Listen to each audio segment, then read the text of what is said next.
ఈ భూమి మీద పుట్టిన ప్రతి వ్యక్తికి, ప్రతి మనిషికి ఒక వాల్యూ ఉంటుంది, ఒక విలువ ఉంటుంది. చాలా సందర్భాల్లో కొంతమంది మనుషులు ఎవరైతే కలర్లో తక్కువ ఉంటారో, అందంలో తక్కువ అని భావిస్తూ ఉంటారో, లేకపోతే పేదరికంలో ఉంటారో అండ్ పవర్లో తక్కువగా ఉంటారో, వీళ్ళందరూ కూడా ఇన్ఫీరియర్గా ఫీల్ అవుతారు. మనం ఇంకొకరికంటే తక్కువ, వాళ్ళు మనకంటే ఎంత గొప్పగా ఉన్నారు చూడని చెప్పి. కొన్నిసార్లు మన కుటుంబ పరిస్థితులు చాలా డౌన్లో ఉన్నప్పుడు, మనం చాలా తక్కువలో ఉన్నప్పుడు కూడా చాలా ఇన్ఫీరియర్గా ఫీల్ అవుతూ ఉంటాం. మన వాల్యూ తక్కువ, మనం అందరికంటే తక్కువ, మనం అణిగిమణిగి ఉండాలి ఇలా. అయితే భూమి మీద పుట్టిన ప్రతి ఒక్క వ్యక్తికి ఒకటే విలువ ఉంటుంది. వాళ్ళు ఏ స్థాయిలో ఉన్నా, ఏ స్థానంలో ఉన్నా మనుషులందరూ ఒకటే.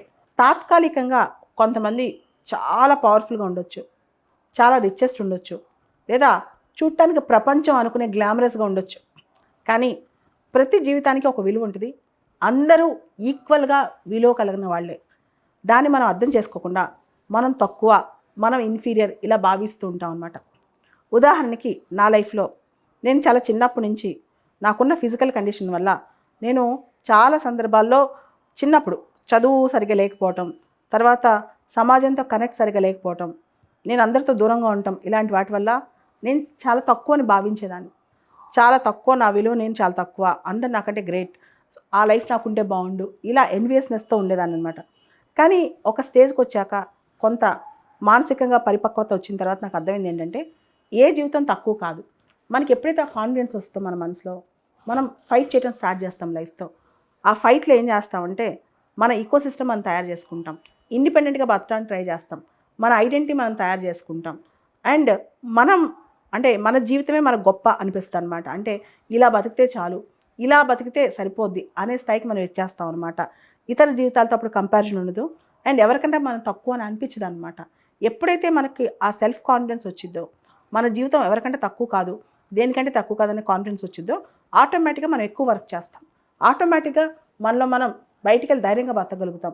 ఏ పరిస్థితిలో ఉన్నా ఒకసారి ఊహించుకోండి, ఏ వ్యక్తి అయినా సరే ఏమీ లేనప్పుడు, లేదా మనకి కాళ్ళు చేతులు సరిగ్గా పనిచేయనప్పుడు, లేకపోతే ఏదైనా సపోర్ట్ సిస్టమ్ అసలు ఏమీ లేనప్పుడు మనిషి అన్నీ వదిలేసి బయటికి రావాలంటే ఎంత ధైర్యం కావాలి.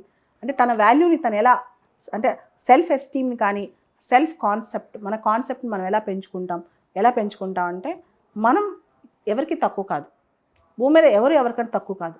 ఇది మనకు అర్థమైనప్పుడు ఆ రియలైజేషన్ మనకు వచ్చిందనమాట. అప్పుడు నిజంగా మన జీవితంలో చాలా గొప్ప స్పిరిట్తో, చాలా గొప్ప పాజిటివ్ ఎనర్జీతో ఫైట్ చేస్తూ ఉంటాం. మనం గమనిస్తే ఇంకొక ఎగ్జాంపుల్ చెప్తాను. డాక్టర్ బిఆర్ అంబేద్కర్ గారు, ఆయన చిన్నప్పటి నుంచి ఒక డిస్క్రిమినేషన్ ఫేస్ చేశారు, కాస్ట్ డిస్క్రిమినేషన్ అనమాట. ఆయన చిన్నప్పుడు స్కూల్కి వెళ్తే ఆయన చాలా దూరంగా కూర్చోబెట్టేవాళ్ళు. ఆయన చిన్నప్పుడు స్కూల్లో మంచినీళ్ళ గ్లాస్ కూడా టచ్ చేయనిచ్చేవాళ్ళు కదా, ఎందుకంటే ఆయన అన్టచబుల్ అని చెప్పి. కానీ ఆయన పెద్ద అయిన తర్వాత ఇప్పుడు ఎంతమంది కోసం ఫైట్ చేశారు, ఇప్పుడు ఎంతమందికి ఆదర్శంగా నిలిచారు. మనం ఎక్కడ పుట్టాం, ఎలా పుట్టామని కాదు, ఎంతమంది జీవితాలు టచ్ చేసాం, ఎంతమంది జీవితాల్లో ఇన్స్పైర్ చేయగలిగాం, ఎంతమంది జీవితాల్లో కాస్తైనా మార్పు తీసుకొచ్చాం, అది ఇంపార్టెంట్ అనమాట. ఈరోజు నువ్వు ఏ క్యాస్ట్లో పుట్టావని, లేదా నువ్వు ఎంత వైట్గా ఉన్నావని, లేదా నీ కుటుంబంలో ఎన్ని డబ్బులు ఉన్నాయని, లేదా నీ కాళ్ళు చేతులు సరిగ్గా ఉన్నాయి, ఇవి ఇంపార్టెంట్ కాదు. అసలు అవన్నీ అవుట్డేటెడ్ రోజులు. ఇంత టెక్నాలజీ వచ్చిన తర్వాత ఇవన్నీ పెట్టుకుని మనం తక్కువ అని భావించడం చాలా తప్పనమాట. ఇలాంటి వరల్డ్లో మనం మన మైండ్తో మిరాకిల్స్ చేయొచ్చు, మన యొక్క విల్ పవర్తో మిరాకిల్స్ చేయొచ్చు, మన మనసులో ఉన్న ఒక కిల్లర్ ఇన్స్టింక్ట్ అంటే ఆ కసితో మిరాకిల్స్ చేయొచ్చు. అంతేగాని మనిషిని రంగు, రూపురేఖలు, వాళ్ళ డబ్బు, వాళ్ళ పవర్ చూసి ఈ రోజులో విలువిస్తే ఇవన్నీ తాత్కాలికం అనమాట. ఏదైతే ఇవన్నీ ఉన్నాయో లోకంలో కనిపించేవి అవన్నీ కూడా ఫ్లూయిడ్ కాన్సెప్ట్స్. ఏదైతే పర్మనెంట్, ఆ మనిషి యొక్క క్యారెక్టరే పర్మనెంట్, తన విలువే పర్మనెంట్ అనమాట. ఆ ఐడెంటిటీ కోసమే ఒక మనిషి పోరాటం అనేది చాలా గొప్ప పోరాటం. అంటే నేను సమాజానికి ఇచ్చాను, నా ఐడెంటిటీ ఏంటి సమాజంలో, ఈ పోరాటం చాలా గొప్ప పోరాటం అని చెప్పొచ్చు.